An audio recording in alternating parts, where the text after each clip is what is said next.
اس امت کے جلیل القدر شان، اس امت کی آن اور مومنوں کی ایمان جناب حیدر کرار علی شیر خدا رضی اللہ تعالیٰ، آپ کا ذکر ہے تو ویسے ہمارے دلوں کو ایک تازگی مل جاتی ہے.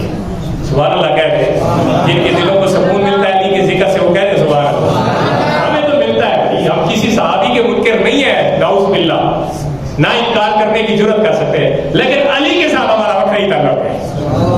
علی کے ساتھ جو تعلق ہے نا وہ ایک قلبی لگاؤ ہے. جب ذکر ہوتا ہے تو علی کا ذکر، ہمارے تو چہرے کھل اٹھتے ہیں، ہمارے دل کو کچھ ہونے لگتا ہے کہ سبحان اللہ علی کا ذکر ہے، حضور کے ویر کا ذکر ہے، حضور کے بھائی کا ذکر ہے، حضور کے داماد کا ذکر ہے، حضور کے چچا زاد کا ذکر ہے. تو یہ ذکر میں نے کیوں کیا ہے کہ میں نے پہلے بتایا تمہید میں کہ حضرت علی شیر خدا نے کوفہ کی مسجد میں آپ پہ 19 رمضان کو ایک ابن ملجم خارجی نے حملہ کیا اور تلوار کے ساتھ آپ پہ سر مبارک پہ زخم ہے. 21 رمضان کو آپ کا یوم شہادت ہے جو پورے اسلام میں منایا جاتا ہے. یعنی یوم شہادت منانے سے کیا مراد ہے؟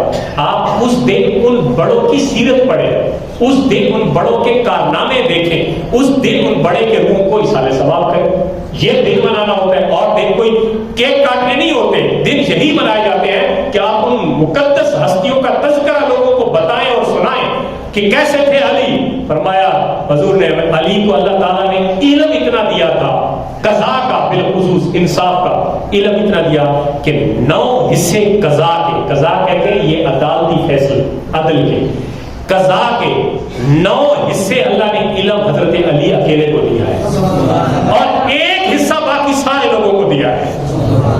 علم کا کمال دیکھیں. اور پھر اتنا علم، اتنا مرتبہ کہ خاتون جنت کے شوہر نامدار، حضور کے جگر کے ٹکڑے کے شوہر نامدار، یہ نسبت کسی اور کو شاید اتنے مقام پہ حاصل نہ ہو.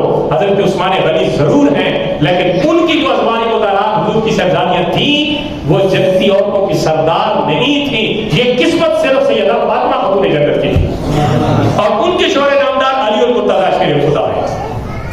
تو علی شیر خدا کا ایک یہودی کے ساتھ ایک زرہ میں اختلاف ہو گیا.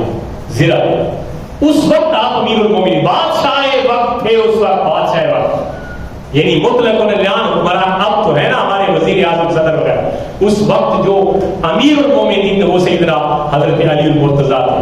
تو اختلاف ہو گیا زرہ کا جو اوپر پہنتے. یہودی نے کہا میری ہے، حضرت علی نے فرمایا یہ میری ہے. حضرت علی نے گواہ کے طور پر حضرت حسن اور آپ کے غلام تھے، غالباً ان کا نام تھا کمبر، ان کو قاضی جو مقرر تھے ان قاضی کا نام تھا شریح، حضرت قاضی شریح ان کا نام شریح تھا. ان کی دربار میں امیر المومنین علی شیر خدا پیش کرے. اب حضرت شریح کو بھی پتا تھا کہ یہ زرہ حضرت علی کی ہے، لیکن باپ کے حق میں بیٹے کی گواہی قبول نہیں ہوتی اور مالک کے حق میں نوکر کی گواہی قبول نہیں ہوتی. لہذا دونوں گواہ گواہی کے معیار پہ پورے نہیں اترے. دونوں گواہی کے معیار پہ حضرت امام حسن بھی اور آپ کے غلام بھی، کیونکہ دونوں کا تعلق حضرت علی سے اس حساب سے تھا کہ شریعت کہتی ہے بیٹے کی گواہی باپ کے حق میں، غلام کی گواہی اپنے مالک کے حق میں قبول نہیں ہوتی. اب اوپر حضرت قاضی شریح تھے، انہوں نے جب دیکھا تو انہوں نے دونوں گواہیوں کو ریجیکٹ کر دیا. فرمایا یہ تو ہو نہیں سکتا، شریعت نہیں کہتی. تو حضرت علی کے خلاف فیصلہ ہو گیا، بھائی زرہ جو ہے وہ ان کو یہودی کو دے دی. اب یہ اسلام کا معیار میرٹ ہے. آج میرٹ کیا ہے؟ ادھر سے جیب سے ایسے کر کے دے، آپ کی جناب ساری حیثیت ہی تبدیل ہو جاتی ہے. سسٹم ہی یہ ہے میرٹ جو حضرت علی المرتضیٰ شیر خدا امیر المومنین ہونے کے باوجود آپ نے یہ دیکھا تیری جرت کہ تم میرے اندر کام کرے تھے میرے خلاف فیصلہ نہیں. قاضی شریح نے جو فیصلہ دیا حضرت علی نے فرمایا ٹھیک ہے مجھے تسلیم ہے.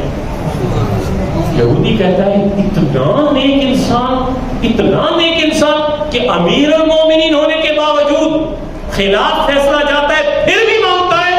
یہ اسلام بھی سچا ہے، یہ دین بھی سچا ہے، اس کے ماننے والے بھی سچے ہیں. کہتا ہے یہ لو میں تسلیم کرتا ہوں غلطی میری ہے، یہ فلاں جگہ آپ کے اونٹ سے گری، پیچھے میں آ رہا تھا میں نے اٹھا لی، اب میں اس پہ چونکہ میں نے دعویٰ کیا میں جیت گیا اسلامی نقطۂ نگاہ سے، لیکن میرا دل نہیں مانتا. جس کے ماننے والے اتنے سچے ہوتے ہیں میں قبول کرتا ہوں، میں آپ کے ہاتھ پہ بیعت بھی کرتا ہوں. اسلام بھی قبول کرتا ہوں، آپ کی ذرا بھی آپ کو واپس دیتا ہوں۔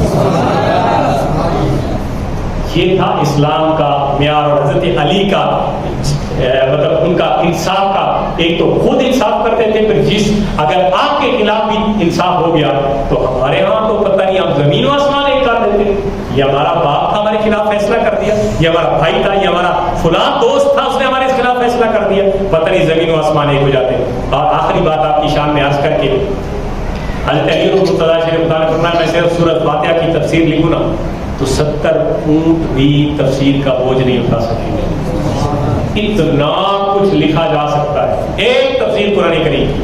تو مجھے قرآن کریم میں سے ہر چیز کا اللہ نے علم عطا کرتا ہے۔ ظاہر ہے یہ دعویٰ بہت بڑا دعویٰ ہے کہ مجھے اللہ تعالیٰ نے سارا علم قرآن کا عطا فرمایا۔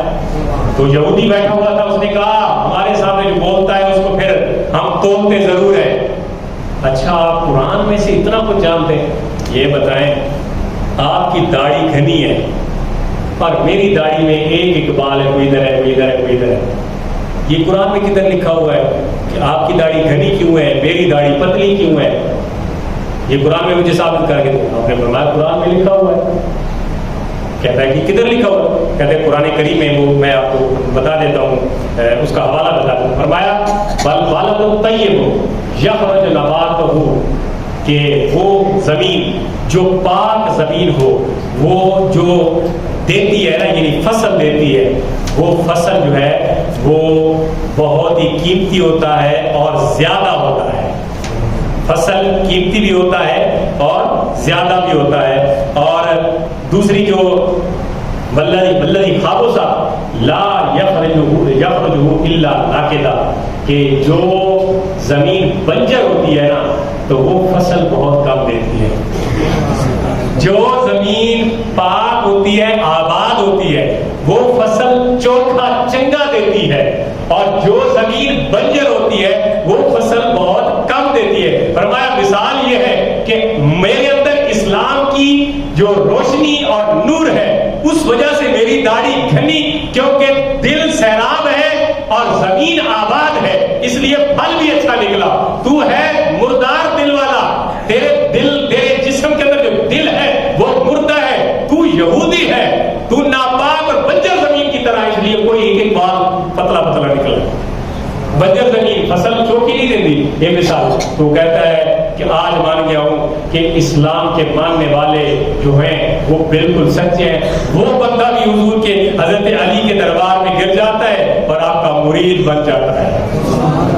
یعنی یہ علم کے یہ حالات ہے کہ قرآن سے ہر بات کو ثابت کر دینا۔ اور بہترین بات ہے کہ ظاہر داڑھی گھنی ہے، اس کی پتلی ہے، یہ موقع پہ تو بندے سے جواب نہیں بن پاتا، لیکن آپ نے فرمایا کہ قرآن بتاتا ہے آباد زمین چنگا فصل دیتی ہے، بنجر زمین تھوڑا فصل دیتی ہے، تو یہ قرآن سے جواب مل گیا۔ وہ کہتا ہے جی میں آپ کے قدموں میں بیٹھنا چاہتا ہوں، میں آپ کا غلام بننا چاہتا ہوں۔ اللہ نے اتنا مقام اللہ آپ کو عطا فرمایا ہے۔ تو حضرت علی المرتضیٰ شیر خدا کا یوم شہادت 21 رمضان ہے، تو اس حوالے سے آپ کے تذکار پڑھا کریں، آپ کی سیرت پڑھا کریں۔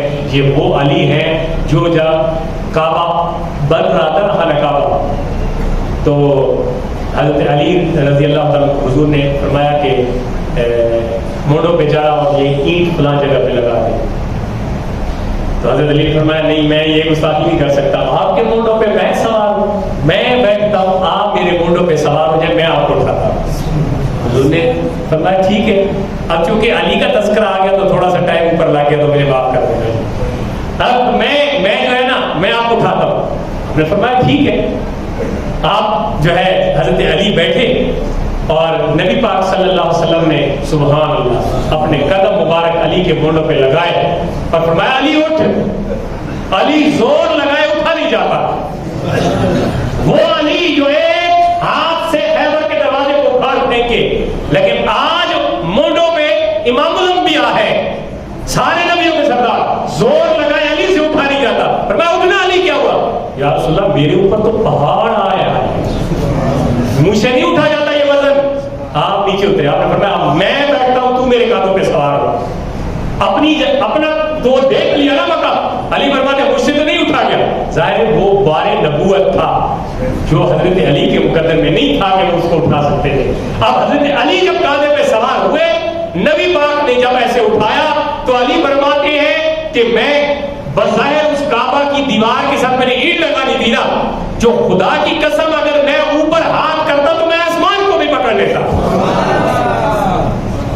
میں سوار تو حضور کے مونڈوں پہ تھا، کندھوں پہ تھا، لیکن جب تھوڑا سا اگر اوپر جاتا تو میں آسمان کو بھی ایسے ہاتھ ڈال لیتا تھا. اس کا مطلب یہ تو کمال حضور کے مونڈوں کا ہے، جو وہاں پہ سوار ہو آسمان پہ پہنچ جائے. اور جو حضور کے دلوں میں رہتے ہیں، حضور نے فرمایا علی مجھ سے ہے، میں علی سے ہوں. میرا اور علی کا تعلق اس طرح ہے جس طرح روح اور جسم کا تعلق ہے.